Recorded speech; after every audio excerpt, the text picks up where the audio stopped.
Disclaimer, this channel assumes you talk to your DM about literally everything. This is a communication game. The game literally doesn't work if you don't talk to each other. Anyways, let's start the video. Many months ago, I was going to make a build video around Beastmaster right around when the player's handbook came out. But somehow I kept pushing it back over and over again. I commissioned fancy art and everything, and now I'm going against that idea because the biggest highlight of the build is part of the subclass progression.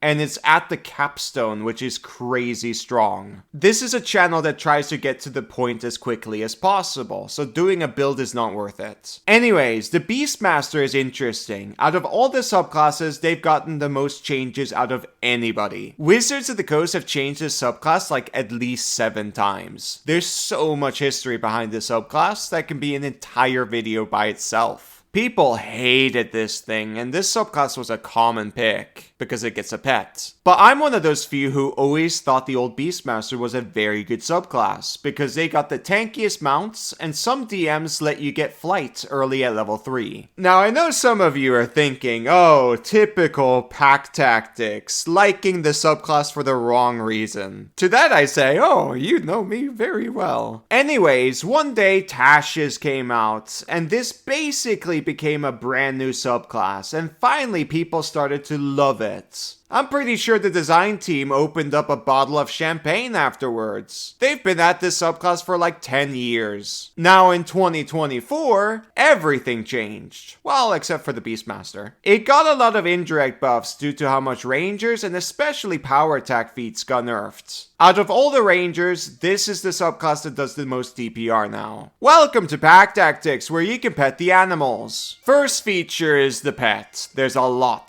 to read. Level 3, Primal Companion. You magically summon a primal beast, which draws its strength from your bond with nature. Choose its stat block: Beast of the Land, Beast of the Sea, or Beast of the Sky. You also determine the kind of animal it is. Choose a kind appropriate for the stat block. Flavor is free in the feature. We love features like that. Whatever beast you choose, it bears primal markings indicating its supernatural origin. The beast is friendly to you and your allies and obeys your commands. It vanishes if you die. The beast in combat. In combat, the beast acts during your turn. It can move and use its reaction on its own, but the only action it takes is the dodge action unless you take a bonus action to command it to take an action in its stat block, or some other action. You can also sacrifice one of your attacks when you take the attack action to command the beast to take the beast strike action. If you have the incapacitated condition, the beast acts on its own and isn't limited to the dodge action. Restoring or replacing the beast. If the beast has died within the last hour, you can take a magic action to touch it and expend a spell slot. The beast returns to life after 1 minute, with all of its hit points restored. Whenever you finish a long rest, you can summon a different primal beast, which appears in an unoccupied space within 5 feet of you. You choose its stat block and appearance. If you already have a beast from this form, the old one vanishes when the new one appears. Land and sky beasts are really the only ones we care about. Sea is literally for water. It has a move speed of 5 feet. So let's not even think about the sea just to save time. Land is the strongest and tankiest beast. It's also the best at giving you mobility because if you're small size, you can ride it and you don't need to make it a controlled mount.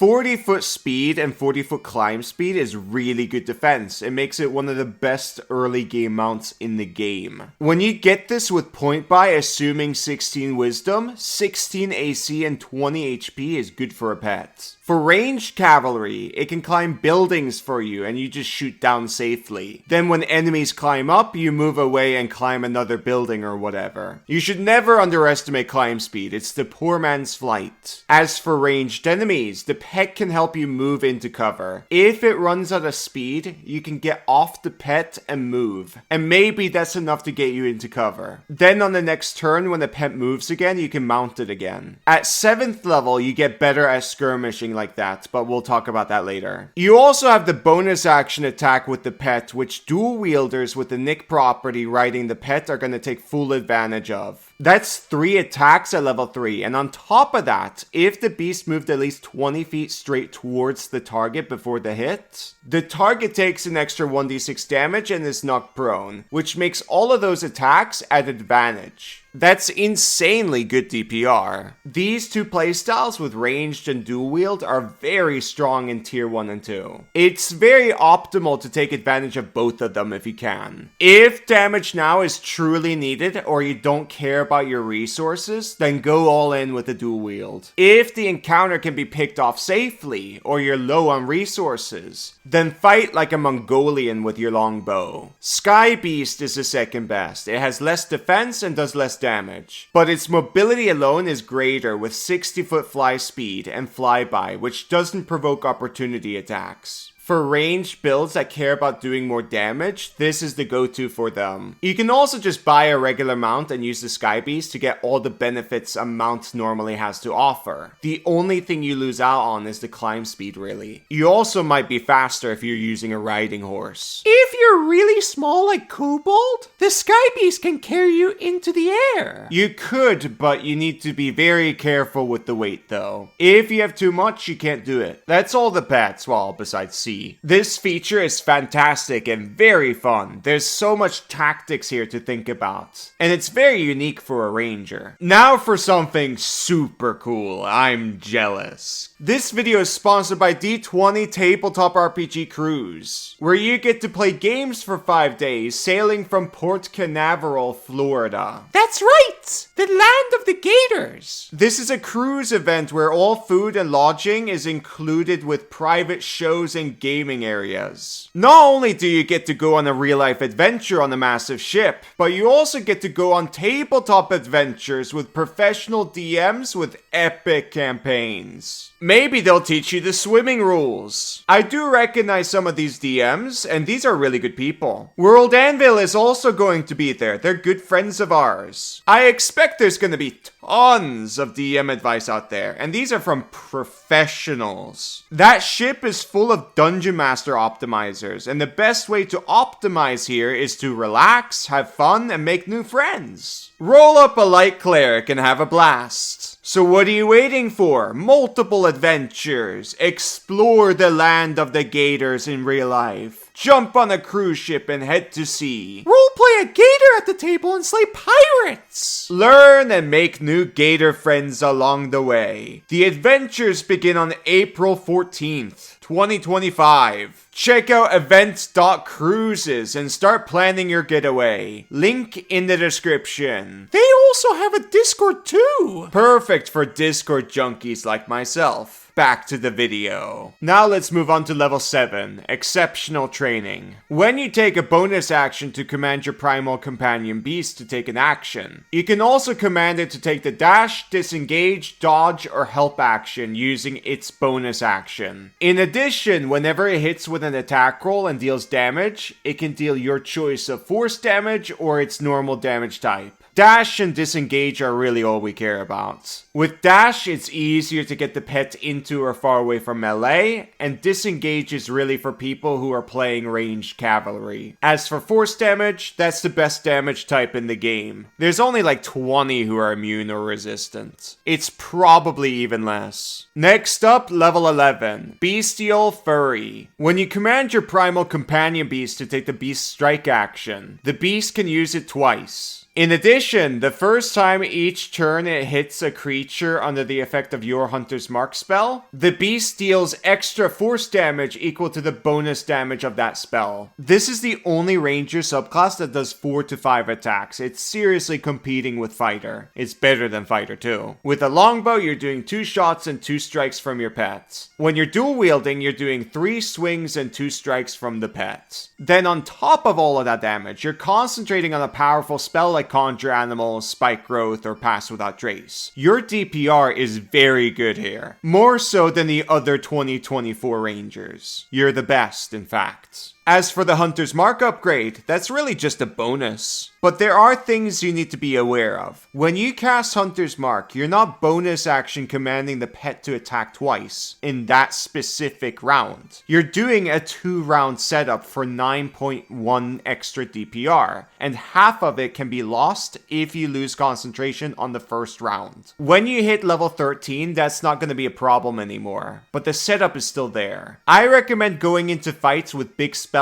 that last long, like Conjure Animals and Pass Without Trace, because if you do that, then there's no round setup. You cast these spells out of combat, obviously. Then when you need more AoE, you cast Conjure Barrage as an action. Now you can argue that's a lot of spell slots, and sure, but if you have 2 encounter days, then this is more than enough resources. No way are you casting Hunter's Mark unless you have single target fights or focused fire is needed right now, like against enemy spellcasters. Kobold has always hated this spell. Yeah, I've always thought of it as a boring spell, and the community unfortunately has always been obsessed with it. And it's to a point where they never cast anything else, which hurts the Ranger experience, and that's mainly where Ranger bad comes from. So every chance I get, I try my absolute best to steer people away. That's actually harder to do now because single target damage is more important now than it's ever been before. And that's due to the new monsters in 2024. Right now I'm under NDA, so I can't really elaborate on that. Now for the capstone, which is really crazy. It's the whole reason why I wanted to make this video. Level 15, share spells. When you cast a spell targeting yourself, you can also affect your primal companion beast with the spell if the beast is within 30 feet of you. It's pretty straightforward. If a lich casts fireball at you and your pet, you can reaction cast absorb elements, which will protect you and the pet from the fireball damage. Same with shield if you have the shield spell through magic initiate or something. If you cast cure wounds on yourself, both of you are healed. With jump, both of you get more mobility. You get the point. Everything is pretty tame except for one spell, Conjure Woodland Beings. This creates a 10-foot emanation around yourself that does 5d8 force damage, and it's got half damage. And it lets you disengage as a bonus action. This is your version of Spirit Guardians, which is incredible, and your pet gets the same effect. So there's 2 active Conjure Woodland Beings here. That's 10d8 damage! That's more than a 9th level Spirit Guardians! There's a big problem here, though, that makes me hesitate. It's debatable whether the 2 Conjure Woodland Beings are the same effect or not, because they both came from one spell. I personally view them as 2 different effects. That's what they look like on the map. So if you're gonna do this combo, you have to talk to your DM and figure out how they would rule it. Obviously, the same effect ruling makes this do less DPR, but keep in mind, you have a wider reach. There's 2 emanations here.